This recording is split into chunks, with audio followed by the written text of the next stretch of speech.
is up, guys? Welcome back to the Double H Wrestling Podcast. I am your host, Robert, along with my co-host and my brother, Alex. Say what's up, I guess, Alex. Why do I have to say what's up? I don't fucking know. There's two of us. I don't want me to talk alone. Okay, anyway, we're going to talk about Raw, SmackDown, give our thoughts. We're even going to give you guys our predictions for the Payback pay-per-view this Sunday. So, let's kick off with Raw. Raw was in a city. I don't know where because we don't pay attention to every single fucking detail on these shows. Well, didn't we make that joke last week? I don't remember. Did we? I think so. Oh, well, shit, my bad. Rerun. Hey, it's kind of like this week's episode of Raw. Kind of a little bit. So the show opens with the Miz Asylum reel. Miz Asylum reel. Wrap your head around that. Yeah, this... I don't know how I... Okay, just continue. Okay, so we start off with the highlight reel, which then gets interrupted by the Miz to start off Miz TV, which then gets interrupted by Ambrose to kick off the Ambrose Asylum. So I just made it the Miz Asylum reel. It's stupid. It was too fucking long. That was the biggest problem with this segment. It was fucking... It took forever. I like Jericho. One thing I've kind of noticed about Jericho is that he's been kind of like the top babyface this whole year on Raw. Would you agree? Even as a heel, he was the top babyface. Because everyone just enjoys everything he does. He's fucking entertaining as shit. But this was not a good use of those talents.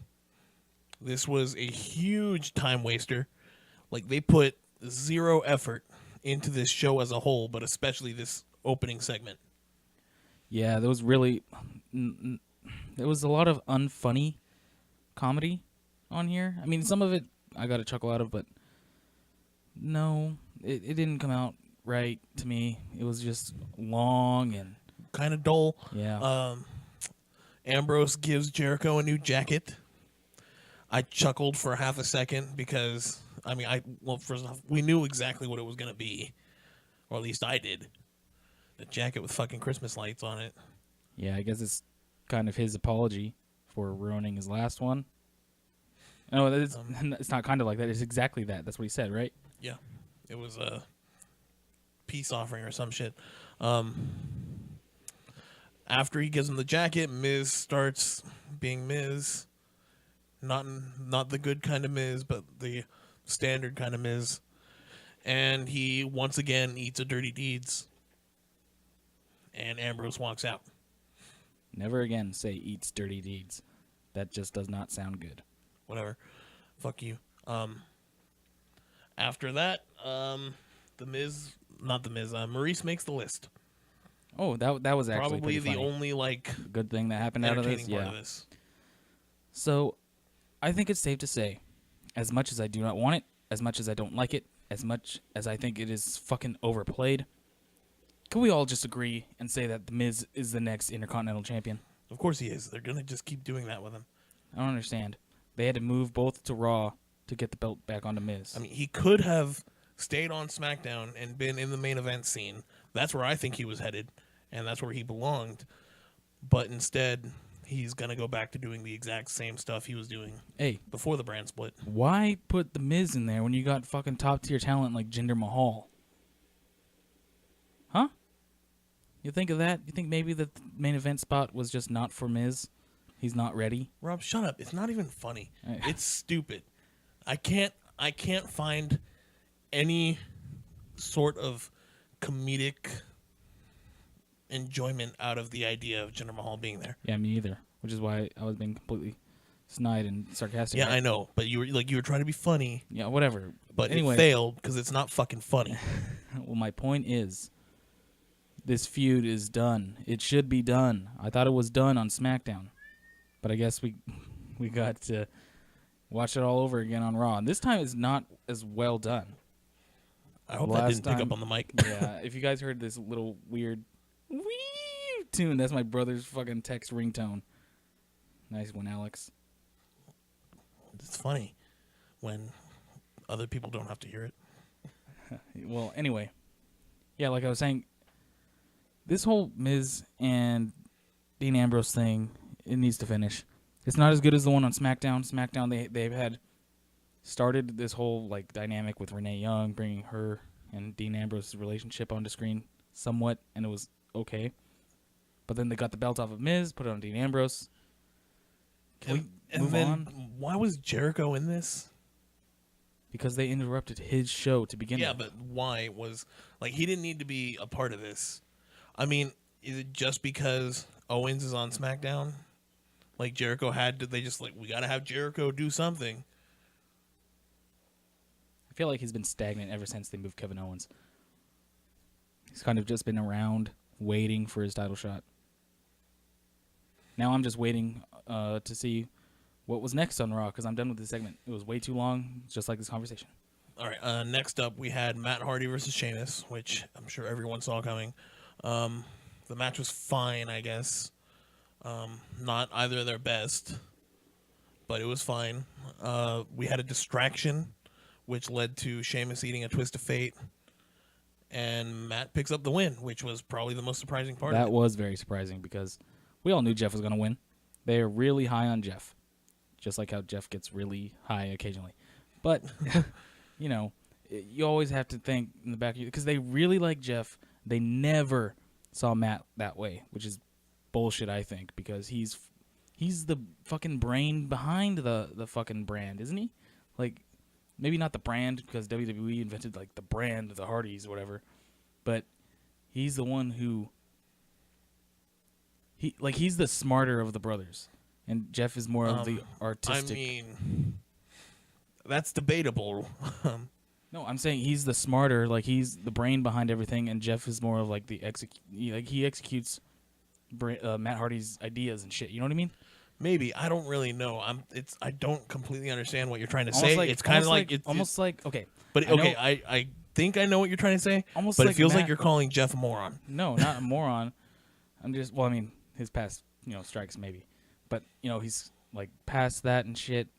But what I'm saying, it's almost like Matt is the Dr. Frankenstein, Like the anchor.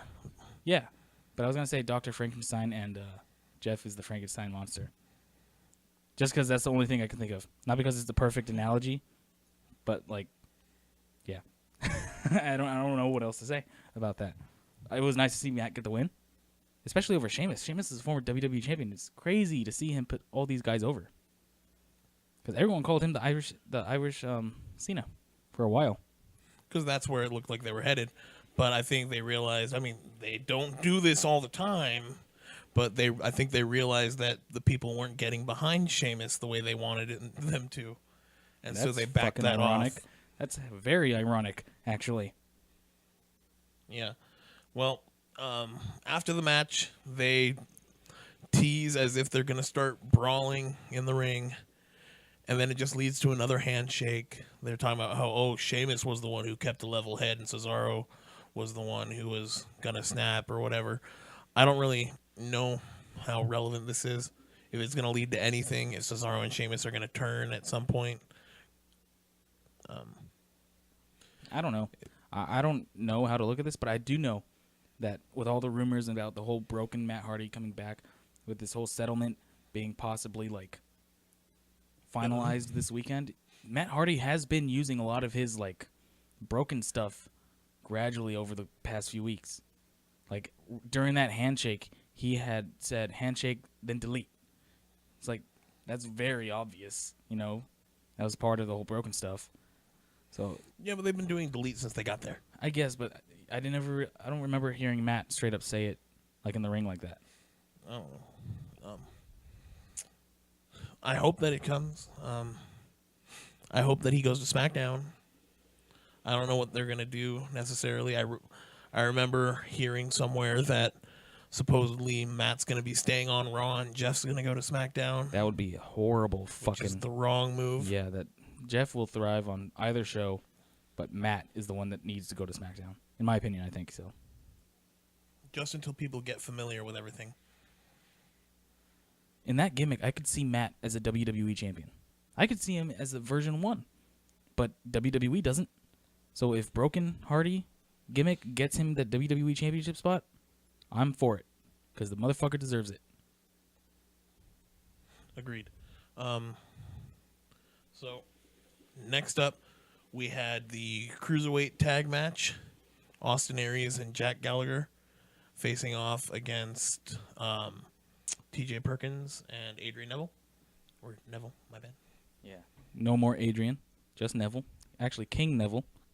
Is it King Neville or Neville, Yeah, King of the Cruiserweights? King Neville.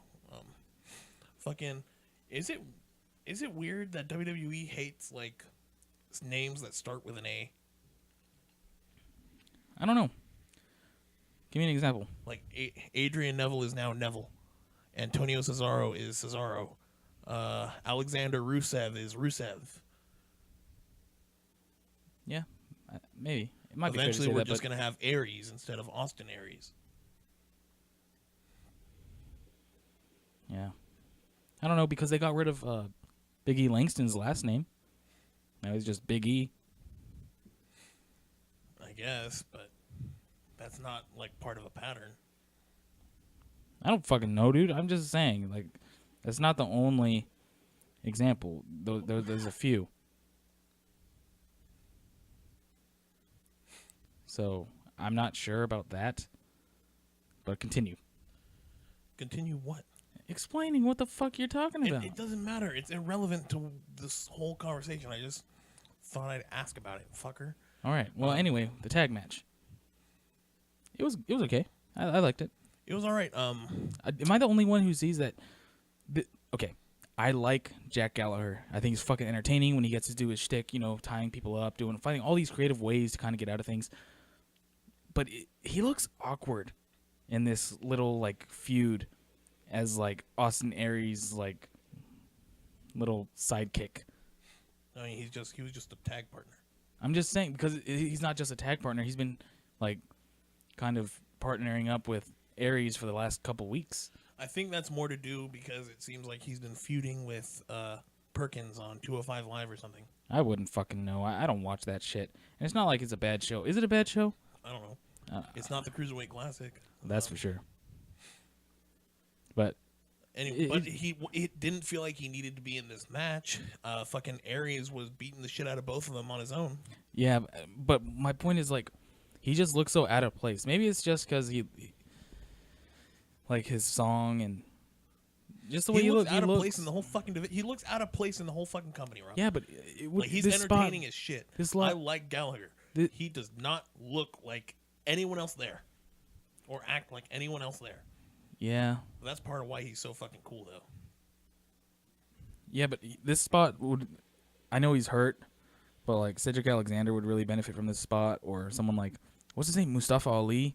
That kick-ass match they had the night after fucking Mania with Neville. That was a hell of a match. Impressed the hell out of me that night. So, yeah, I'm just saying Gallagher kind of looked out of place. But I like the match. TJ Perkins, I still think he needs to change his theme song. I mean, again, I like the song. No, I do The too. song's awesome. But he's a heel. I like Neville's entrance. Then he turned heel. So he got rid of the whole cape and superhero thing.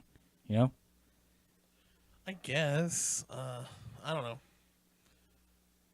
We'll see. Maybe they'll do something.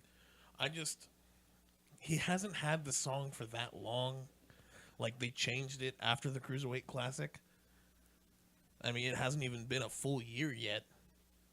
I know. So- I'm just saying, like, even if it's a darker video game theme, like almost like how there's the Super Mario theme and then there's Bowser's theme. Give him Bowser's theme. that's copyrighted. And I'm just saying. Oh, right, because they can't afford that shit. Maybe they can't. Well, maybe. But yeah, so tag match goes on.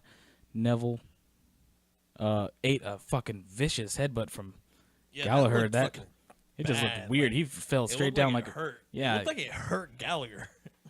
Yeah, and then we got TJ Perkins eating 2 fucking forearms from Austin Aries to get the win. So It's a 5-arm. what? It's a 5-arm.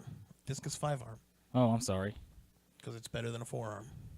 I I see. don't know. That's what fucking Corey Graves said. I don't know. I wasn't listening to commentary. Okay, well, fuck you. I'm just saying, like, I like Corey Graves, but I can't stand Michael Cole. And Booker T is just, bleh. Like he talks so fast, like he stumbles over his words a lot, and I can't understand what the fuck he is talking about. And Michael Cole is just too dull. He doesn't sell anything right. So commentary is just kind of there. No, I get it. It's not great. We don't have a good commentary team anywhere anymore, but I just thought that was fun to hear. I don't know. It just sounded interesting. Like maybe that's what the move's actually fucking called. Who knows? No, I like that though. That's pretty cool. I just didn't know that's what it was called. Anyways, so next up we have the dump match. And that's kind of what it felt like. I mean, this was the dump show. Are you referring to the dumpster match? I'm referring to this whole dump of a show. Well, what match are you referring to right now? Yeah, I'm referring to the fucking dumpster match, Rob. Well- God fucking damn it. Well, I can't tell what the fuck you're saying. You're saying it's a whole dump of a show, and I asked if it's a Yeah, dumpster but I match. said it's a dump match. That's what I said first. Is next we had the fucking dump match. You can't fucking get it? Yeah, I understand. Then I asked if it was the the dumpster match, but then you were like, "Well, this was a whole dump of a show." It's like, well, what the fuck is the match? Okay, That's all I'm asking. It was the dumpster match between Kalisto and Braun Strowman. Okay. Which, I mean, first off, the fact that this happened is pretty fucking stupid. Like, he throws fucking Kalisto in a dumpster, so let's have a fucking dumpster match. Like, I guess, like, let's thank God he didn't throw Kalisto into the fucking showers or something. Or else we get, like, next week on Raw, we're going to have a wet and soapy street fight. Yeah, or like how what I said last week, how he shouldn't have thrown him on a bed or something. Like, oh, they're gonna have a wrestling match under the sheets. That would be. I would not tune into the show because you never know when it's gonna happen. It might start you off the don't wanna- you don't show, wanna might see be the main event. You know, what the fuck? So So yeah, the whole premise behind this thing happening was ridiculous. The match itself was, I mean, it wasn't terrible, but I think the best spot was when Kalisto almost got him when he was pulling him down into the dumpster, and then he kind of like flipped him over. I mean, that would have been probably the best way for him to win. I mean, the way that they had him win, which okay, so Kalisto won. Let's clarify that, which is stupid. I mean, he won because, well, just because. Yeah, it was dumb. In this dumpster match, no rule was ever like explained. It is not a dumpster match because can you imagine if there was a casket match where you didn't have to close the lid? All you had to do was slide the opponent in there and like roll him in there or whatever. That's what it felt like. A lazy ass. It reminded me of when Big Show went through the table versus Cody Rhodes because of a stupid dropkick, exactly like this, and because of the technicality of Big Show going through the table, Cody Rhodes won that match. Well, this was better. I'll say that because the way it happened, like the way that Kalisto drop kicked Braun Strowman in the legs to move his legs back into the dumpster. That was at least better than Cody Rhodes hitting a normal drop kick and Big Show just stepping down onto the table. No, I get that, but it's hella dumb because what's the point of having a dumpster match if the whole... You know what, never mind. I'm not even going to fucking argue it. It's just dumb. I feel like Braun Strowman, the way he's been booked the last few weeks especially, should have won. And the fact that he, like, after the match he went apeshit and threw him in there anyway, why the fuck wouldn't you just have him win? I don't know. I mean, he's the... Braun Strowman is the one with a pay-per-view match tomorrow. But Kalisto is the one who's heading into Payback to his non-existent match with Momentum. I mean, okay, so they did the thing where Braun Strowman locked Kalisto in the dumpster after the match. We all saw it coming. You knew it was coming from fucking 10,000 miles I do away. want to say this because this was probably one of my favorite lines from commentary was after Kalisto won the match and Braun Strowman starts climbing out of the dumpster. Corey Graves just says that was probably the worst thing the worst thing that could have happened to Kalisto. Like winning the match was the worst thing that could have happened to him. I thought that was funny. I guess. I didn't hear it. But I don't know, the fact that he just laid there and then Braun Strowman had to walk in with his slow ass and just kicked him anyway. Yeah, he could have ran away. Seriously, he didn't look that fatigued. He still had speed on him. And what I thought was funny was in the beginning of this match, they were saying how fast Kalisto was, but then they were like, well, Braun Strowman is also pretty fast. It's like, no, the fuck he's not. What the fuck are you talking? Compared to Big Show, maybe. But he's facing Kalisto. What Braun Strowman in the fuck are you guys fucking watching? I don't understand that. What a dumb comment. But anyway, after the match, he throws Kalisto in the fucking dumpster anyway, straps him in, rolls him up the fucking stage, scares all the fucking officials coming out because they don't want to get hit by a dumpster being pushed by a slow guy because it would hurt, I guess.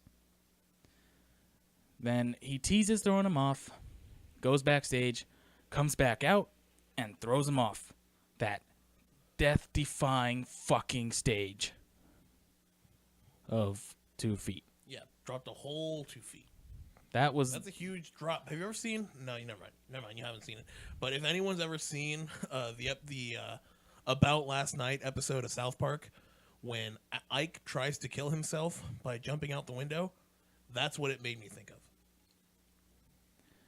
It was just so dumb, and the crowd was not in. I mean, I don't remember if the crowd was all that excited, but after the drop, you could hear them be like, "Oh, that was just bad, poorly done." It is not like how it was in '98. The stage was bigger. This one was not so big. So I think we should just move on because did we all really feel bad for Kalisto anyway? Maybe. The kids, maybe, I guess, but I didn't. All right. Well, next we had a Bray Wyatt promo. Yeah, same stuff. I guess we can move on. We had Samoa Joe and Gallows and Anderson to face Enzo and Cass and Seth Rollins. And I like the way they did it was as Enzo and Cass were going to the ring, like out of nowhere, fucking Enzo just gets attacked by Gallows and Anderson, and Cass just kind of disappears, and eventually we find out that Samoa Joe had pulled him over the guardrails. Yeah, so then Seth Rollins comes out to make the save. Then Kurt Angle comes out to announce the new partner. And the new partner is the concussed Finn Balor. And Finn Balor comes to make the save. And what I thought was interesting about this is the commentators kind of made connection with it, but it was weird because he faced off against the club. And there was like no mention of it. And I guess that's fine because it's in WWE now, whatever. But back at SummerSlam last year, remember there was that moment backstage before the Universal title match when him, AJ Styles, and the club were backstage doing the fucking too sweet thing, hand signal, trying to get little thing. Yeah. So that was weird because he just came out and beat the shit out of his old partners. I mean, they're gonna avoid it for as long as they possibly can. Like they have no. From what I heard, apparently there's a report that they're not gonna do the Balor Club right now because for the foreseeable future they have no intentions of turning Balor heel. Like they just aren't gonna do it right now. Then why the fuck wouldn't they trade him to SmackDown? That doesn't make sense. Because, well, I guess Styles is on the cusp of being a babyface. He's a babyface. I can't tell, though, because they haven't fucking... The only thing that makes him a babyface to me is the fact that he's facing Kevin Owens for the U.S. title. And I hate to say it, but... Well, actually, I don't, because it's a fucking spoiler. Kevin Owens is winning on Sunday, right? I think it's fucking obvious. Jericho's on his way out anyway. So, yeah, this match happened. It was pretty good. I enjoyed it. Finn Balor, for being the savior of this tag team match, got his ass kicked throughout most of it. And then finally they got hot tagged to Seth Rollins. Seth Rollins then busted out a Sling Blade, which I thought was very interesting. Got two guys who used to be opponents using the same move. It's all about who uses it better. Well, I don't know. But then we get fucking Seth Rollins about to use the pedigree, but then he thought twice. So then he busted out his new finish. I don't know what it's called, but it looks very similar to Kenny Omega's finish over in New Japan. Yeah. This doesn't really have a name, so Yeah, I don't know what the fuck they're gonna call it. I don't remember who floated around the idea of calling it the Kingslayer. I mean, I think that would be a cool name, but That would be cool if he faced fucking Triple H every goddamn night. How are you gonna use the Kingslayer on fucking Heath Slater? I guess. Are you gonna call it the Slater Slayer? I mean, to be fair, fucking Or the Heath Slater? didn't Heath Slater have like a shit ton of different finishers, and they were all called the same thing? I know he had a DDT, he had a neck breaker, he had are those it? I don't remember. I don't fucking know. I think he had 3 different finishers that he used for a while. What were they called? They were all, what was it, like the smash hit or something? That's it. The smash hit. All right. Anyways, we get a backstage segment between with Ambrose and Jericho, where Ambrose begs to be taken off the list, and Jericho takes him off the list. But he does the whole shtick that he normally does, like, you just unmade the list or whatever. Not as funny. Then Ambrose keeps fucking hitting him really hard, like to get pumped up for their match or some shit. And so he quietly gets put back on the list, which I guess was funny. I did like the fact that he didn't say anything and he just wrote it down. That sometimes less is more. So I like that. Moving on. Oh, all right. Let's see. After this, we had Miz looking around for a tag partner. He went to talk to Heath Slater and Curtis Axel. Asked them if either of them would want to be his partner. Why not Curtis Axel? Come on. Let this guy do something. I don't know. Maybe it's just me. I really want Curtis Axel to fucking do something already. Yeah, he had a segment last year where he was over as fuck in his hometown. He faced Bo Dallas. He lost, and they did nothing. So, even the Axelmania stuff was getting over, though. Yeah, I don't know. It's just one of those things, They don't know how to use talent on Raw. Yeah. They both turn him down. Heath Slater says how he already has a tag partner. Rhino just shows up eating his crackers. And he kindly goes over to Maurice. He's trying to offer her some crackers. And she fucking smacks the plate out of his hands. And he drops everything. And he just fucking tells her, okay, no crackers for you. Goddamn right, no crackers for her. Seriously, Fuck you her. don't deserve that shit. Be a bitch about this? Yeah, seriously. Guy's just trying to offer you a snack. Miz has to control his woman. Then Miz gets some paper, and it's oh, if I got a tag partner, oh, he's so fucking excited. And I mean, come on, what, weren't we thinking it has to be Kevin Owens, right? Yeah, I thought that's who it would be too. Can we at least try and do something that makes sense here? Yeah, by the end, are we supposed to believe that was his tag partner on the paper, or did he just show up at the end? I don't know. It's just so dumb. Because obviously they didn't have Kevin Owens there because he's on SmackDown now or whatever. But fucking, you didn't do anything to build to this fucking match. Just Miz looking for partners. This could have been their chance to do something that would build to Jericho and Owens. But that we haven't even gotten there yet. I'm getting ahead of myself. The next match we had was Apollo Crews versus Kurt Hawkins. And it reminded me, Apollo Crews is really fucking good. Wait, did we skip something? No. I feel like we skipped the Alexa Bliss and Sasha Banks. It's totally possible that I didn't write it down. Okay, yeah. We skipped that. Okay, so before we get here, Alexa Bliss comes out. She goes on to say, there's a lot of talking on Raw. I didn't come here to talk. I came here to win, in which she explained by talking for the next couple minutes. And then Bayley comes out and says, I know you were talking crap about me. Then Sasha comes out to defend her, slaps Alexa Bliss, and there's a match. The match happened. It was a minute and a half, if that. Then Alexa Bliss walks out, takes a count-out loss, because why the fuck would you bother if you got a title match this Sunday? You're not going to wear yourself out. Smart, right? Yeah. And then Bayley goes to grab her, take her back to the ring. Alexa Bliss kind of sneaks out. Bayley looks back at Sasha saying, well, I guess she's scared. And then Alexa Bliss attacks her from behind, leaves again. Sasha Banks goes to her rescue. So that was that. Yeah, I didn't see any of that. I must have been doing something.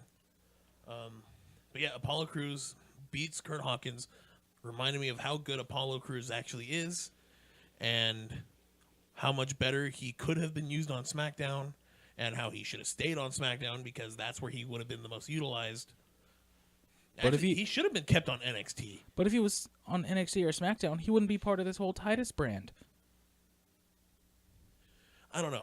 I don't know what they're gonna do with that. Me either. Are they It's going to use weird. Titus O'Neil as some fucking manager? Or because I hope this doesn't go into it like a tag team. Titus is not that great in the ring. He's really clumsy. He's better on the mic, I think. But Actually, he's not well, that great on the mic. I mean, yeah. he's okay sometimes. yeah. He can pull it off here and there. Well, if it's short and sweet.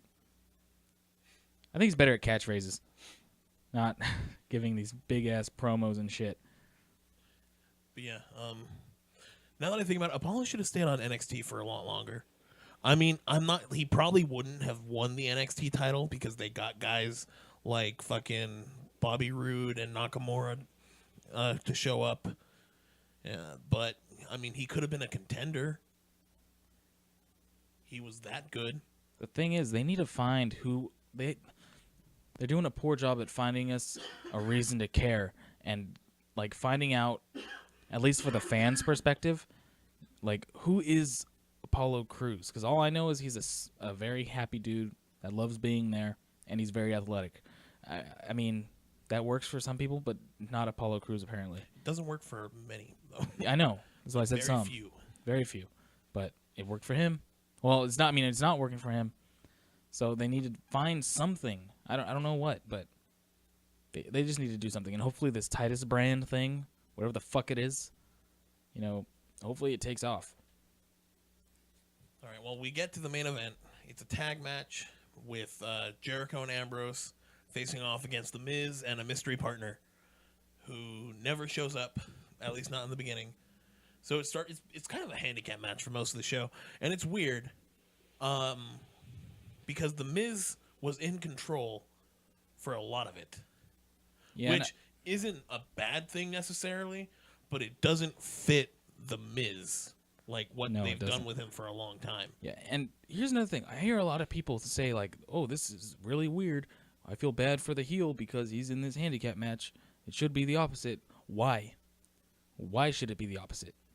That doesn't make any sense. Sometimes things happen, right? Shouldn't it be, like, equal for everybody?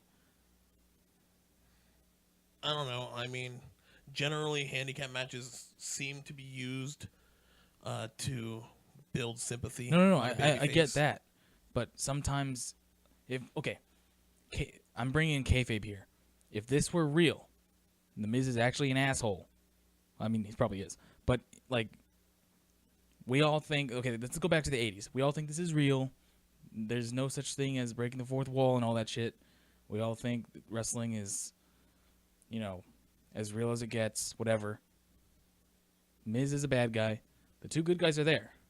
The Miz's partner doesn't show. I mean, isn't it just coincidence that the two good guys are teaming up and his partner doesn't show? I guess. I mean, why does it have to be like, oh, I feel bad for this guy because this is a typical babyface thing? It's like, why? Why is it typical? You know what I mean? No, I mean that's not what they're saying. Like, no, because they're talking about they're saying he's in the babyface's role. I know, that's what I'm saying though.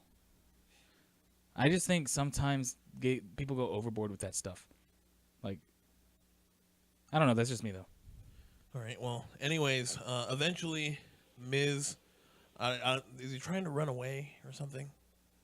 And then like Ambrose chases him down. I don't fucking remember. Oh, they were at the announce table. Yeah. And lights go out, and for no reason whatsoever, Bray Wyatt shows up. And this bothered me for a few reasons. One, because it wasn't Kevin Owens, and they missed a chance to try and build some sort of intrigue into the U.S. title match. Yeah, because the only person that's been building this match has been Chris Jericho by mentioning Kevin Owens' name on Raw. And Kevin Owens is busy worrying about AJ Styles over on SmackDown. So it really makes you think that, hey, Kevin Owens really isn't interested in Jericho right now. Really doesn't seem as a concern. So, Yeah. And then, like, the other reason it bothered me is it's kind of been shown to us already that after he's done with Orton, Bray Wyatt's next feud is going to be with Finn Balor. So, what the fuck is he doing in this match involving Chris Jericho and Dean Ambrose? I mean, I guess you could argue he's there to make a statement and all that shit, sending Randy Orton a message. But it was just really out of place, I think. It was really weird. He hasn't even had a match since he's been on Raw, has he? No. Well, Yeah. This was it. Oh, I'm sorry. Yeah, so he hits the Sister Abigail on Dean Ambrose on that screen, which really, It looked stupid. Yeah. It didn't look good at all. I thought that thing was solid. It is not. It looks like it's made out of like plexiglass or some shit. No, like more like fucking what's God, I can't think of the right fucking example. Like don't know, a very like rubbery plastic. Yeah, it just doesn't look like it would hurt. So then he goes to the ring, gives Sister Abigail to Chris Jericho. Miz is all happy. And then Miz gets hit with a Sister Abigail. To end the show. And that's how the show ends, with Bray Wyatt on his own doing the whole follow the buzzer, Which is buzzards thing. cool, I guess. You make him look kind of strong. It was just so weird because he has nothing to do with any of these guys. It was out of place, and it didn't need to happen. Like, they spent almost no time building up this House of Horrors match, and if they were gonna do something with Bray Wyatt actually like in the arena, it should have been like anything but this. This doesn't help. No, it does not. And based off what we saw on both SmackDown, I guess, coming up next, We'll and get to it. and on Raw, because I think the promotion, the ad showed up on Raw. It was not for the WWE Championship. And we'll get to the reason why later. But yeah, that ends our Raw review. Let's go over to SmackDown Live. The show kicks off with the introduction of the artist known as Shinsuke Nakamura. Yep. That's we a get- really interesting nickname they thought of. Was that? I feel like they just thought of that. I don't remember him being called that. Do you? I can't remember a time in NXT they called him the artist. No, I've never heard it up until he came up to SmackDown. And it was just recently, too. It's not like they called him that his first night. I think they did. Did they really? I'm pretty sure it was either the first night or the second. Well, I did But not notice. They've been using it for a couple weeks.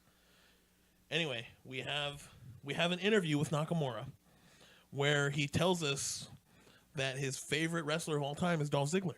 Wow. I mean, who knew? Seriously. He was my favorite for a while, too. He was saying that Ziggler deserves to be in the Hall of Fame, even as an active superstar. And then he got really shy during the interview and didn't want to talk for a bit. And then, for like no reason whatsoever, he just decides to call Ziggler a jackass, and then tries to knee him in the face. I'm like, what the fuck? You just said he was your favorite. Yeah, that's kind of like weird behavior to show towards your hero. You know, if I met my hero, I don't even know who my hero is. My favorite is The Rock. I would not try to knee him in the face and call him a jackass. No, of course not. That's just bad manners. Anyways, so let's get to what really happened. Nakamura comes out for his interview. Ziggler comes out, takes the mic from Renee, and doesn't give Nakamura the chance to answer any of the questions. He takes the mic and makes up all the shit, obviously. And then Ziggler, after Ziggler is called a jackass, he goes for the first hit. Nakamura takes the super kick. Yeah, he kind of catches it, I think. He takes one hit first. I don't remember what it was, though. Oh, you know what? You skipped over a part. He was actually saying that Nakamura isn't Nakamura. He went out of his way to tell us the story of how Nakamura became Nakamura. His real name is Michael. And he was in some band, performed, and entertained people for years with his family, singing and shit. And then he changed his name when he went over to Japan, became Nakamura. I loved that part of the promo when he was, because that's one of his inspirations, right? Michael Jackson. Yeah. So I thought that was pretty funny. I'm curious to see how this whole feud ends up because I feel bad for Ziggler. He's fallen so far. And he's not going up. Especially not if he's feuding with Nakamura right now. Yeah, it's like Nakamura's first feud is against Ziggler, which shows that they don't see a lot in Ziggler because clearly Nakamura has to win. But it also shows that they do have some sort of trust with Ziggler because they wouldn't just put anyone in that spot. You know what I mean? Yeah, and it had to be some sort. It had to be of someone with like some name, like who had a name of some sort in the company. Yeah. It couldn't just be fucking Jinder Mahal or something. Oh no. Oh, fuck! Don't say that name. Anyways, fucking next up we had AJ Styles versus Baron Corbin. Kevin Owens is on commentary again, fucking killing it as usual. He always kills commentary, dude. He's great on the mic. Styles picks up the win after the match. Owens goes in there, attacks AJ Styles. Corbin goes, attacks AJ Styles. They look like they're about to fight each other, and then they just both start beating down on AJ. Sami Zayn comes out to make the save. The look on Owens' face just tells you everything that you need to know about this. He's tired of this motherfucker. he can't get rid of him, and that's why I love them being on the same show. I know. I think it's gonna get stale. It is, but at least on gonna get SmackDown, stale. they do play it up better than they do on Raw. So, Zayn manages to kind of get them back. Yeah, he hits the Haluva kick on Baron Corbin, which we can now know. I'm pretty sure it's set in stone. They're facing off at Backlash. Oh yeah, definitely. But Owens manages to get the last hit on the way out. Not on Styles, but he gets Sami Zayn for the pop-up powerbomb, and he walks out. So, I mean, that's good. Yeah. I mean, he looks strong. Heading in to face Jericho. Yeah. No If mention that of even Jericho, fucking though. matters. Do they mention him on commentary? Periodically, it's not a big deal. The focus is on AJ and Kevin Owens. So we get Beat the Clock Challenge tonight. I thought that was really weird. Because I thought when they announced it, it was going to be a team versus American Alpha and then a team versus the Colognes. Well, that's not what it was, Rob. Instead, we got American Alpha versus the Colognes, which was weird. It definitely was weird.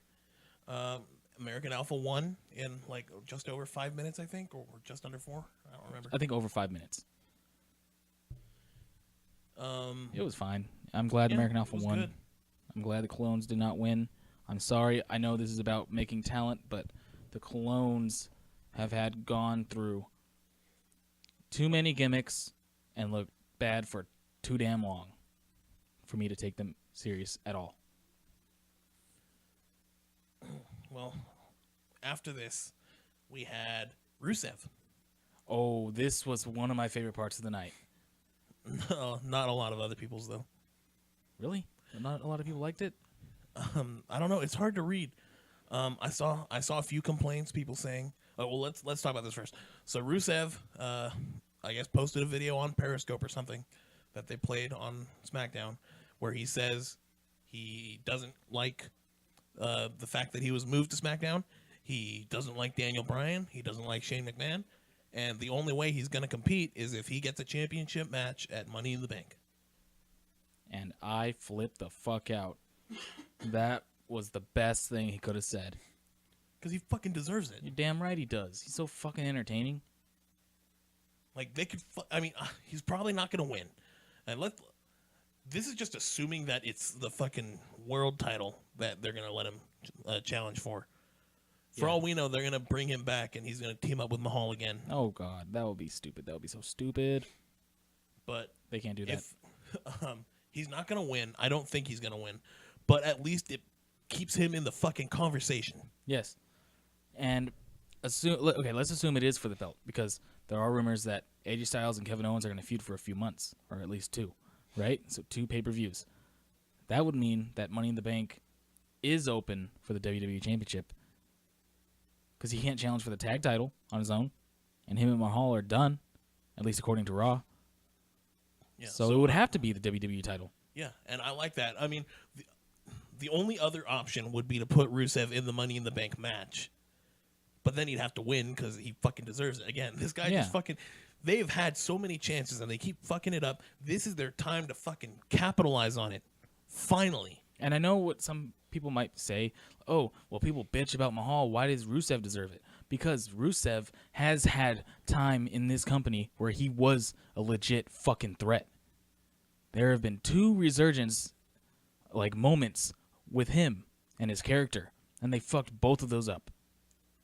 So we've seen glimpses of that fucking greatness and him being main event potential. Yeah, he was one of those guys who they just didn't capitalize on it. Yeah, and it's a complete different situation with Mahal because he's been a jobber his whole fucking career. So those are the differences between those 2. That's why Rusev deserves to be. Also, he's fucking funny. Yeah, he's Like my idea. He's fun to watch. He's I fun thought to it would be listen to. great if he came in, did commentary for a few months, like Punk did in 2010, and then went back to wrestling.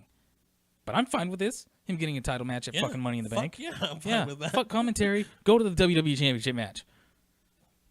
This guy fucking deserves it, and I'm excited for it. Even if he the doesn't. only thing that sucks is I'm gonna want him to win. Yeah. and I During know the he's show, not I'm going to root for him. But if he doesn't win, his name's in there. and it needs to stay in there. Yes. They can't fucking push him down again. All right, so next we had Orton versus Rowan, no DQ. Orton wins. I don't know if anyone didn't expect that. And then the Canadians come out and beat Wait, the Orton what? down. The Canadians. The That's Indians who are technically from Canada. Yeah. They all come out. The Maharaja or whatever he calls himself cuts a promo. It's I don't really. Some people seem to be digging his promos. I'm not. I think they're kind of bland. I don't know.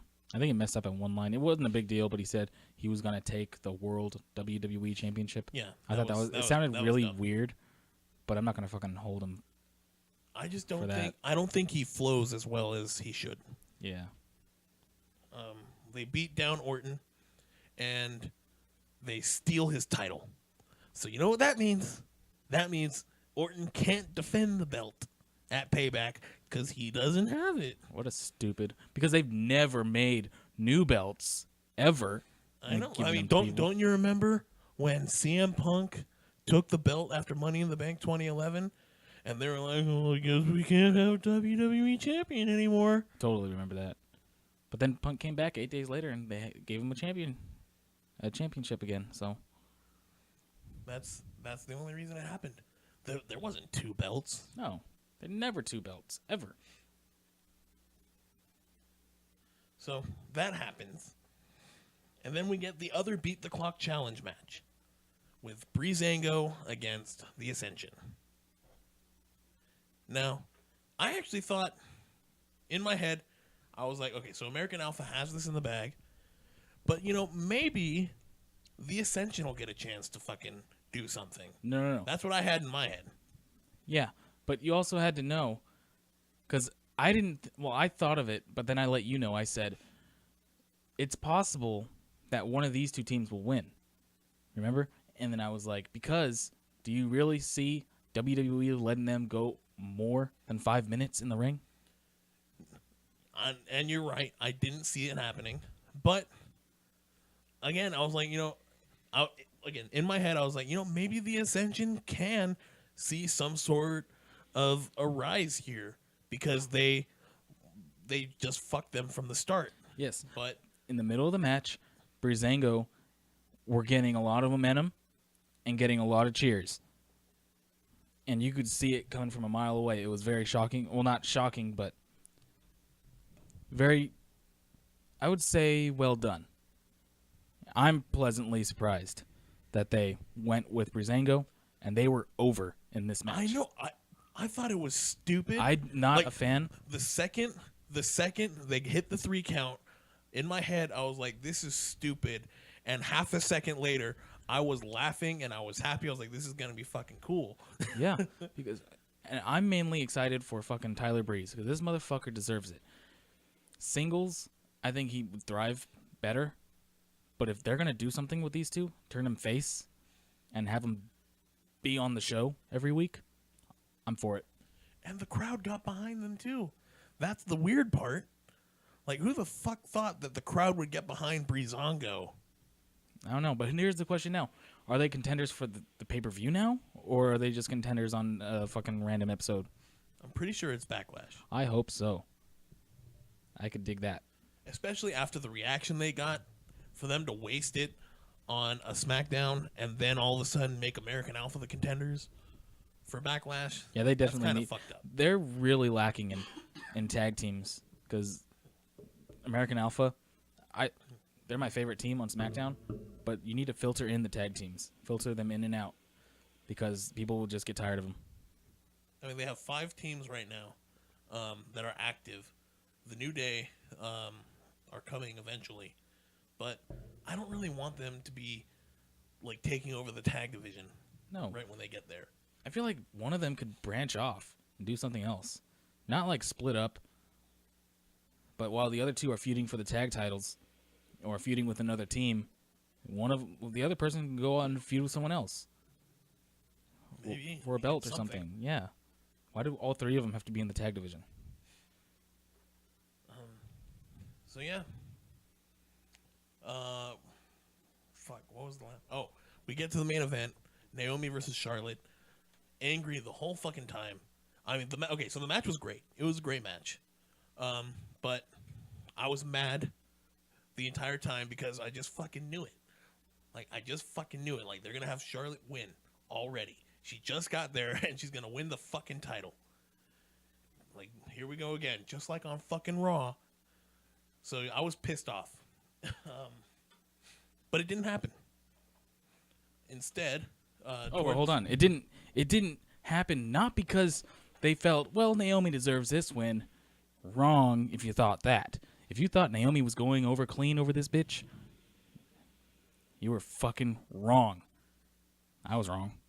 Oh, yeah. So we had Natalya, Carmella, and Tamina come out and attack them during their match. So it ended in either a DQ or a no contest. I don't fucking know. But either way, Naomi's still the champion. The show ends with the 3 women standing tall and Natalya's music playing. I don't know if that's relevant to anything. But. Here's the issue. I didn't think about it then, but I started thinking about it since the show aired. And at first I was like, oh, cool. We kind of have a new faction. So for the next few months, whatever, these 3 are going to be teaming up and taking over the division. Well, thinking about it, wrong. This is going to lead to a program for a one-and-done pay-per-view match, right? Because there's only 1 female missing from this fucking equation. Yeah, I know. That's Becky Lynch. Yep. So I'm guessing 6-man tag at the fucking Backlash pay-per-view. I think we could all see it coming. Plus, I mean, like, what are they expecting? If you think about it, like, take a second and think about this. What do they want to happen? Like, they think Charlotte hasn't been there, so she doesn't deserve the title match. Well, which one of you 3 does? Like, who have you decided as a group is going to be the one who gets the challenge for the belt? Yeah, that doesn't really make sense. Have you thought that through? Is Natalya the one who's going to get the title? Because I can't imagine that Carmella and Tamina are just going to be like, yeah, let's give it to Natty. Give Natty the shot. I don't want to be the champion. Yeah, because why would you want to be the champion when you can have your fearless leader be the champion? Hell, what if James Ellsworth wants the title? I mean, why not? It's a weight We class. had Santina Marella win the fucking Divas Championship. Wait, did he? Yeah, No, I don't think he did. didn't he? I'm pretty sure Santina was the Divas champion. I don't think so, Alex. I think you have. I don't know. I don't think you're remembering right because I do not remember him ever winning. I think he was in a match. I mean, we wrestled the women, but he was never the champion. I feel like he was. You know what? I'm gonna take a second to look it up right now. Check. I'm pretty sure you're wrong. Sorry, guys. He's looking it up, and I'm going to prove him wrong. I don't think he was ever Divas champion.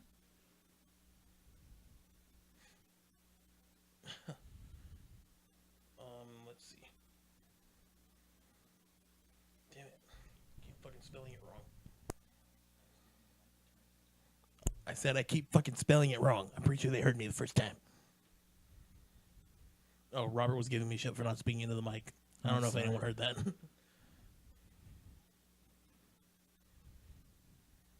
Did you find it?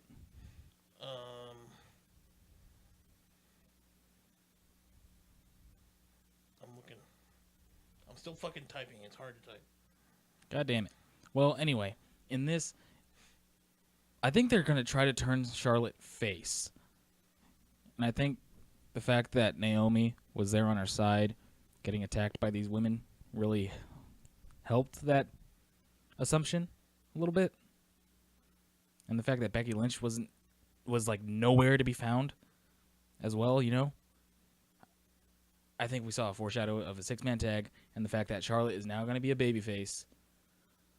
And I could give I'm just tired of Charlotte being in the picture. And that's another thing, storyline-wise, it would make sense. I know I don't like her, but for all these 3 women to be like, why does she deserve? Maybe because she was already a 4-time women's champion, and she had success over there, and they're trying to use her success over here to help rebrand the women as well. Like storyline, kayfabe-wise, I'm pretty sure that's why. But what a dumbass excuse. Oh, well, she asked. She asked to be in the match. Did you guys ask? Like, really? That's what it takes? Asking?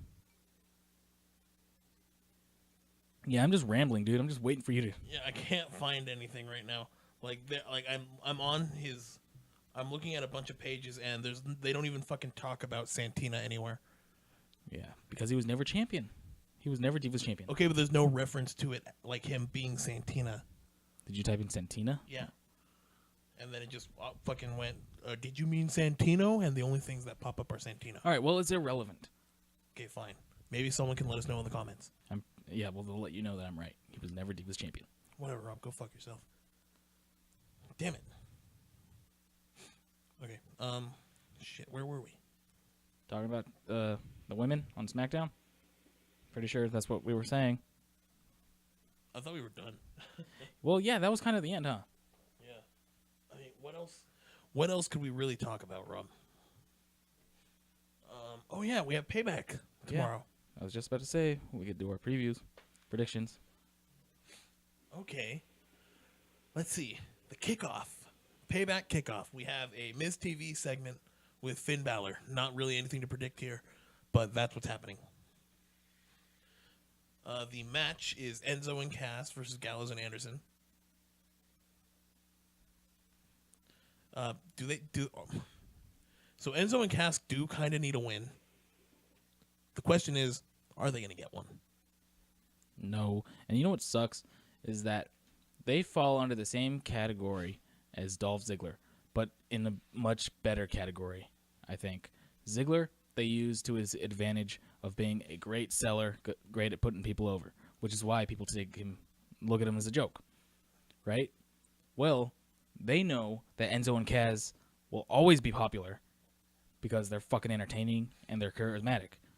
So they don't feel like if they keep losing, it's not going to matter because fans are always going to be behind them anyways. Exactly. So and they've done a decent job over the last couple of months of keeping the club looking strong. Well, stronger. Yeah. So I think the club is going to win this strictly based off that. So we also have the Cruiserweight Championship match between Neville and Austin Aries. That's not on the pre-show, is it? No, this is main card. Is it time to take the belt off Neville? I would say no. Because, I mean, I feel like Austin Aries is the guy to take the belt off of him, but how long do you keep this feud going? I feel like if he doesn't get it done within the next 2 or 3 pay-per-views, you move him up the card, move him into the Intercontinental title picture or something. Or you could take the belt off of Neville and move him up. I mean, yeah, but I mean, let's say that Aries doesn't win the belt. Who's going to take the belt off of Neville? Who makes the most sense? At this point, T.J. Perkins. He Down just the turned line, heel on him. yeah, he just turned heel. But if they're going to keep going with Neville, somewhere down the line, one of them's going to turn. Fuck, I guess. I don't know. It's weird. I was going to say I'm predicting Austin Aries to win. I think if you're going to take the belt off of him, Aries is the guy to do it. You don't want this program to last too long. It's already lasted since before WrestleMania. Yeah, right before Mania, and it's only been 3 weeks since Mania. I know, but give it another month because Neville has to get his rematch, and then they might do one more after that. Because they never get just one rematch. They always get 2 for some reason. Say that to Bray Wyatt, Alex. Okay, that's Motherfucker ain't even getting it's not one. the same fucking thing. Yes, it is. He's not even getting one rematch with the belt. Okay. Well, I'm sorry, Bray Wyatt. They fucking changed the rules on you. We also have the tag title match between the Hardys and Cesaro and Sheamus. This one's interesting because of the rumors of the settlement being done possibly by this weekend. Right? So, hypothetically, if the Hardys win, it means that the settlement isn't quite done yet. But if the Hardys lose, It's probably done. yeah. And we could, as early as Sunday night, possibly Monday night, start to see the transition of Matt Hardy into Broken Matt. Yeah, but then how long until the team just breaks up? I don't know. But it has to be before SummerSlam. I mean, I'm gonna predict Sheamus and Cesaro to win. I feel like they want to do this soon. So But one thing I need to say is, how can you break them up without? Because Matt Hardy would go broken, right? But wouldn't that cause like some kind of tension with Jeff? So how would you go about it with them being mutual still? I don't think you do. I think the team's gonna break up like almost immediately. But wouldn't they have to like face off against each other though? It No, almost you seems don't natural. You don't have to do that. And I they don't. shouldn't do that. I'm not saying I want it to happen. But I'm just saying, like, theoretically and logically, wouldn't it have to? Not always. Ryback didn't face off. Alex, you gave the worst fucking example ever. They were both irrelevant. No, they broke up when Ryback was like back on a hot streak again. But he didn't come. Oh my god, didn't he get injured and he was gone for a long ass time? Yeah, and then he came back, and then the team officially broke up after he came back. I'm just saying you don't have to do it. It doesn't always have to end with someone Didn't turning they on end the up? other. But then they end up facing each other anyways. Yeah, here and there, but it wasn't a feud. Okay, whatever. I'm just saying, like, especially with this, because they do have big storyline plans with Matt and big, main event plans with Jeff. It would almost make sense to me. I'm not saying I want it to happen, but I'm just worried that it might. I don't know. I mean, because they've done it before, and it Because the whole broken never thing is worked Matt out. going into like a depression, and wouldn't his brother be kind of concerned? No, because No, he wouldn't be concerned. His brother's depressed. He'll be too high. You're a little stupid. That just okay. Whatever. I guess if this one time they don't make storyline sense, I'm okay with that. It doesn't. You don't always have to do something wrong. You don't always have to do something.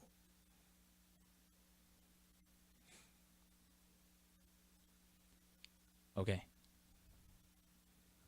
Fine. Next. I predict. See, this one's tough. Because I don't want them to just like break off like as a team just one night.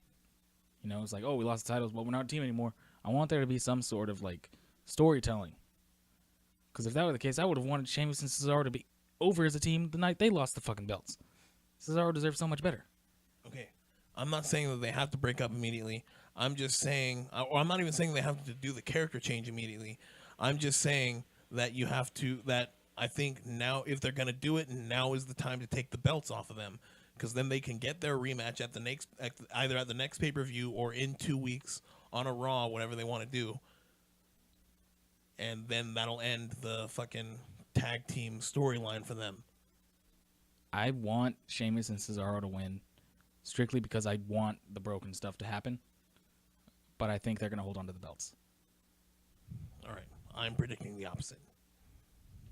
So we have Seth Rollins versus Samoa Joe. A terrible fucking idea. Not But a great idea. one.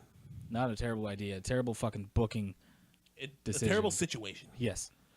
Like, because Samoa Joe the match is probably going to be great. Oh, yeah. Definitely. It has to be. But they've been booking Samoa Joe hella strong, and they can't waste that momentum right now. This is going to be his first pay-per-view match. Yeah. But they want Seth Rollins somewhere down the line to be one of the top babyfaces, if not the top babyface, if you don't count Reigns. So he can't really be losing right now, especially after the fucking win over Triple H. No, it doesn't. Neither of these guys can lose. It won't help either of them. And if you do a fuck finish, people are going to go fucking crazy over that. People, especially at pay-per-view events, people hate stupid DQ count-out finishes. So what could they do? They can fuck one guy and protect the other. That's it.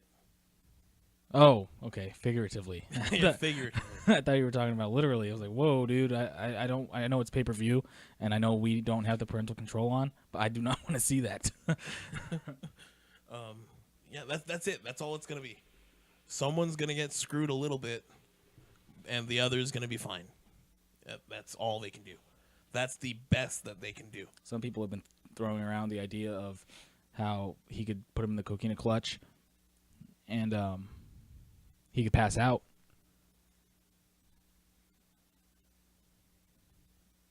You know, without tapping out, he just passes out. I mean, I guess that works, but I mean, it's still a loss. And I feel like that's been makes him look overdone. weaker. I feel like it's been overdone, that finish. And he's only been here like 3 months. I mean, it makes the person doing the submission look really. It does make people look strong. It does. So it's not a bad idea. I don't think you can. There's a way to win here for anyone. If they want to do a fuck finish, I feel like the only way they could do that is if they kind of have Samoa Joe or Seth Rollins. I'd probably have Seth Rollins go batshit crazy, kind of like how Braun Strowman went on Roman Reigns. Not that crazy, but like with a chair and just kind of injure him until like the next pay-per-view or whatever. And then we have to have a rematch. Yeah, but at least it would be closer to like a SummerSlam and not just a fucking Payback pay-per-view. I don't know. I don't. They need to just fuck one of them over. My prediction is And then Samoa Joe is move going to on end to up. something else. My prediction is Samoa Joe will end up looking stronger in this match than Seth Rollins. Yeah, I agree. I don't know who will win. I don't know if there's going to be anything that happens after, a beatdown or whatever, but Samoa Joe will come out looking better. It is totally possible that Rollins will pull out like the surprise win, and Samoa Joe beats the shit out of him and walks out. That might be what happens. I could totally see that happening. And Either way, Samoa Joe's going to be the one looking strong, like stronger in the end. I think that we can agree on. yeah, Let's see. Women's title match, Bayley versus Alexa Bliss. this is Bailey's hometown, So she's probably going to lose. maybe. But I feel like No, after a they're, week, they're saving it for fucking Bayley and Sasha. You know it's coming. I would like Alexa Bliss to win.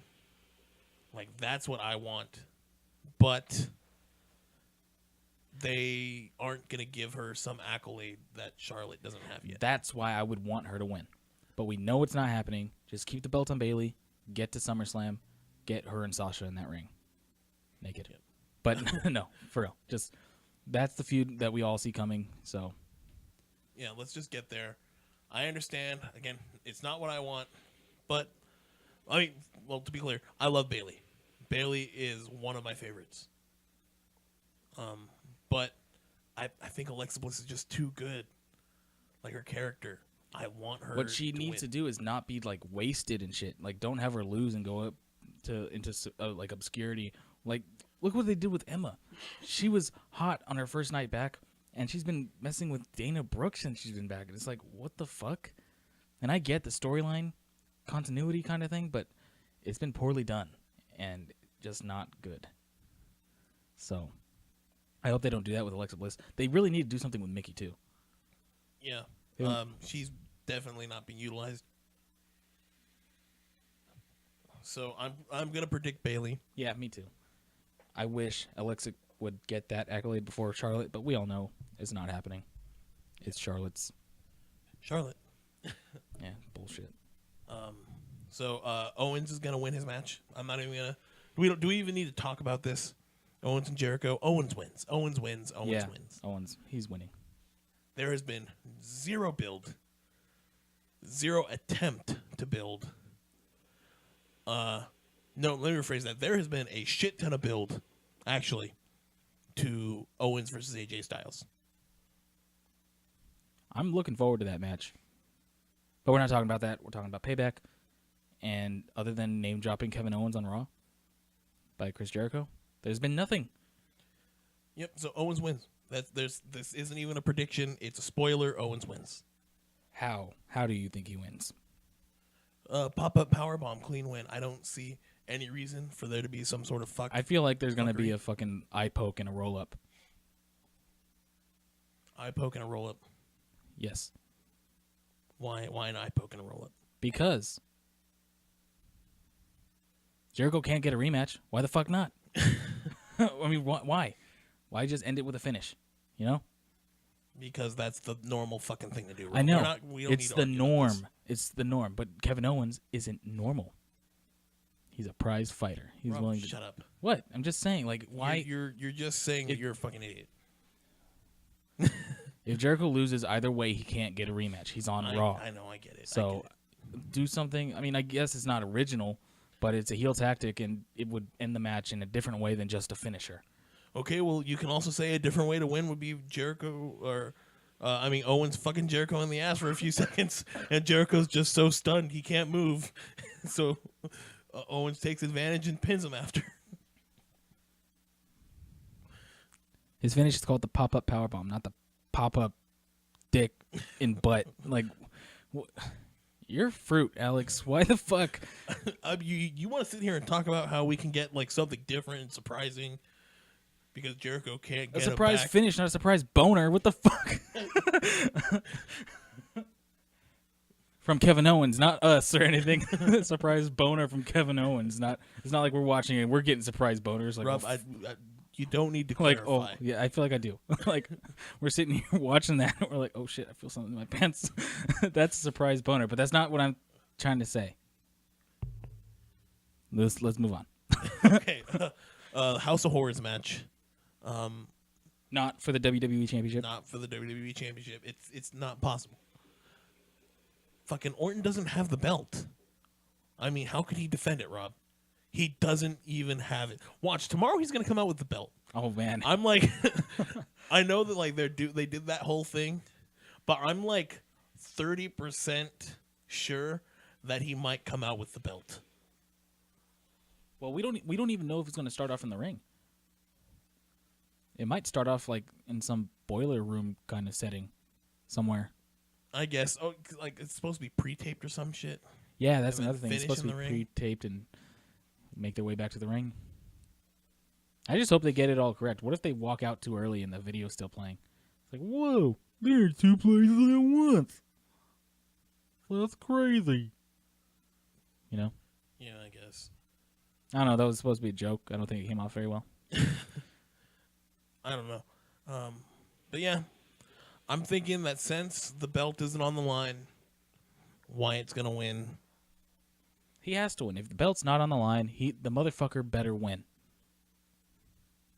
That's the only thing I can think of. Why does Orton need this? He doesn't need to beat Bray Wyatt to know that we all know that he'd beat fucking Jinder Mahal. He doesn't need to go into the match looking strong against Jinder fucking Mahal. I don't think anyone's worried about Orton there. I am. I am scared that because you heard Jinder Mahal this past week saying, "Oh, you ignored me last week," like a fucking angry ex-girlfriend on text messages, saying that he ignored him. He's acting like he's nothing. I'm afraid because of that shit, they're gonna give the motherfucker the belt. They're not gonna give him the belt. I'm scared they will. Ridiculous. No. Wyatt wins. That's my prediction. Let's talk about the main event, or what's probably the main event, most likely the main event. The no stipulation, no fucking gimmick match of Roman Reigns versus Braun Strowman. They really fucked themselves hard. Yeah, this is not going to be good. You can't have Roman beat Strowman again. Not again. They have been building this motherfucker like he's over. He already lost to Kalisto on Raw. He can't be losing that much. They've done a good job of keeping him looking like a fucking monster. So you can't have Roman just get a clean pin on him again. But at the same time, Roman just beat Undertaker at WrestleMania. What the fuck are they going to do? You can't have Roman take a clean pin here. This company is missing so much fucking like logistic thinking methods. I don't understand why do they shoot themselves in the foot like this all the fucking time?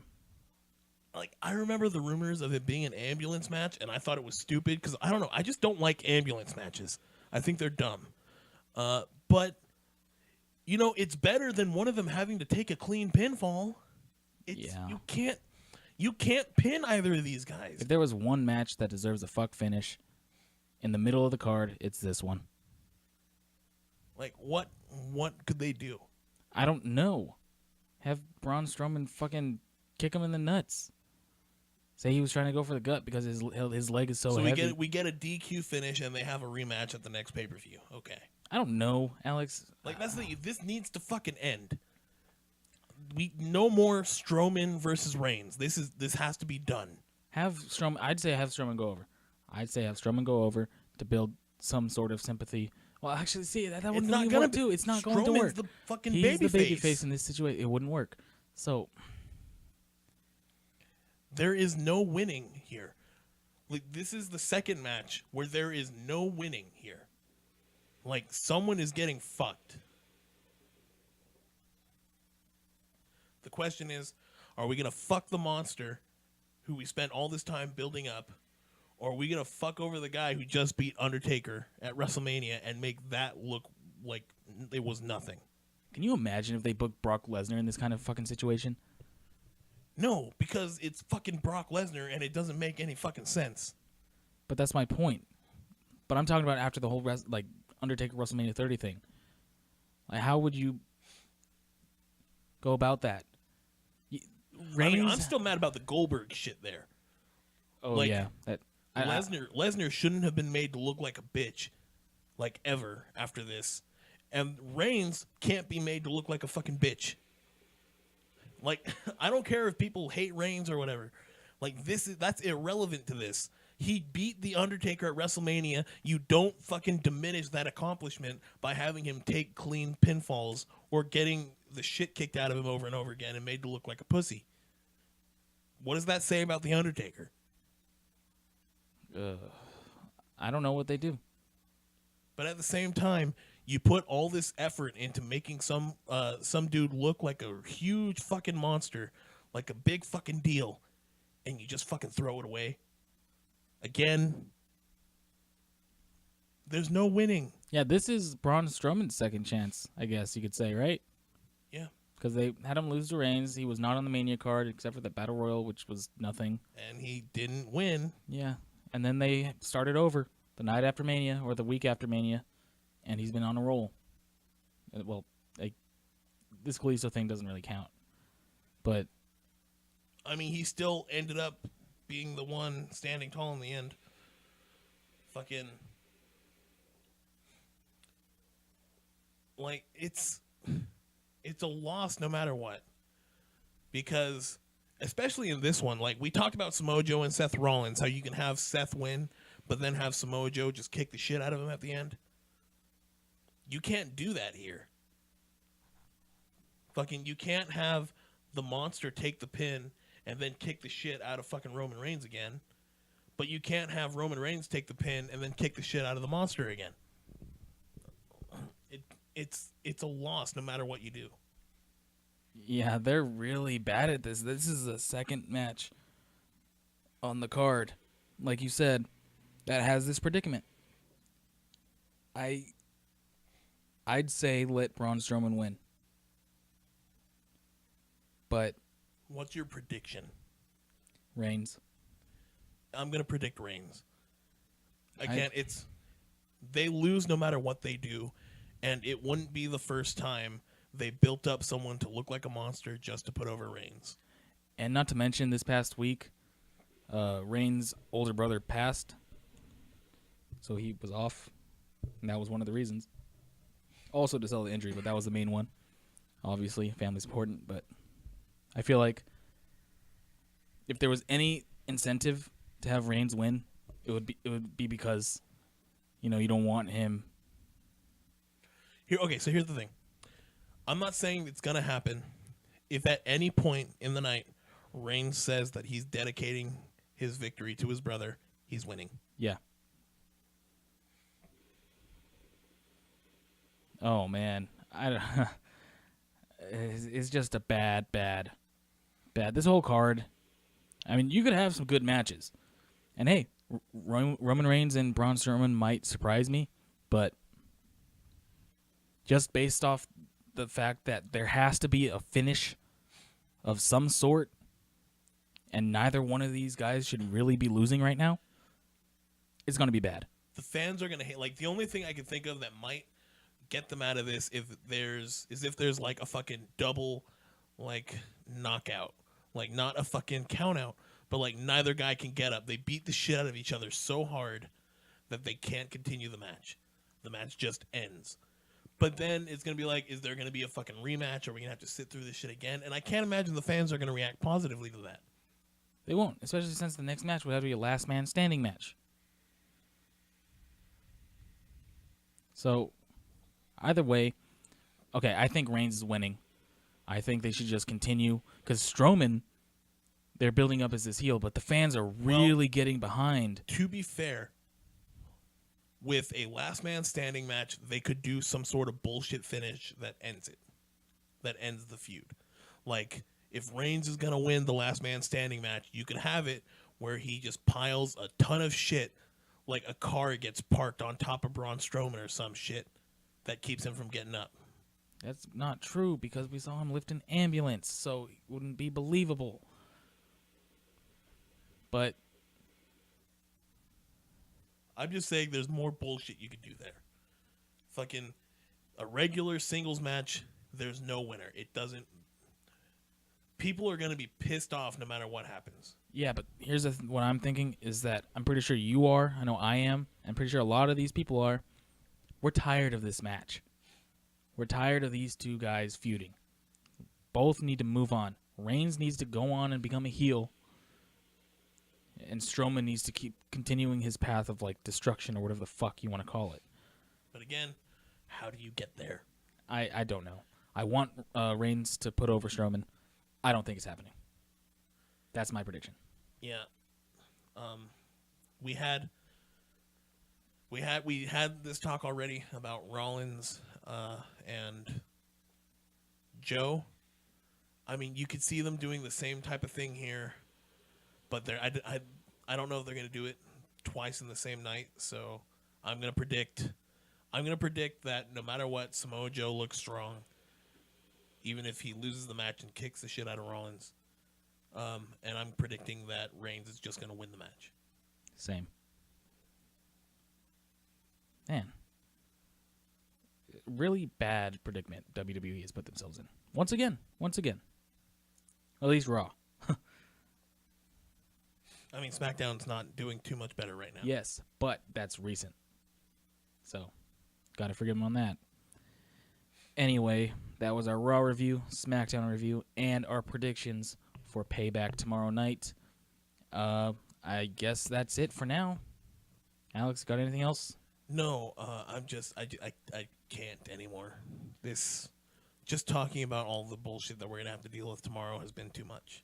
Yeah, so we're going to go ahead and end it here. If you guys have a comment, you want to comment down below on how you think things are going to happen or who should win, you guys want to interject your opinions and predictions, go ahead and comment down below. But don't forget, rate, comment, subscribe, or fuck off.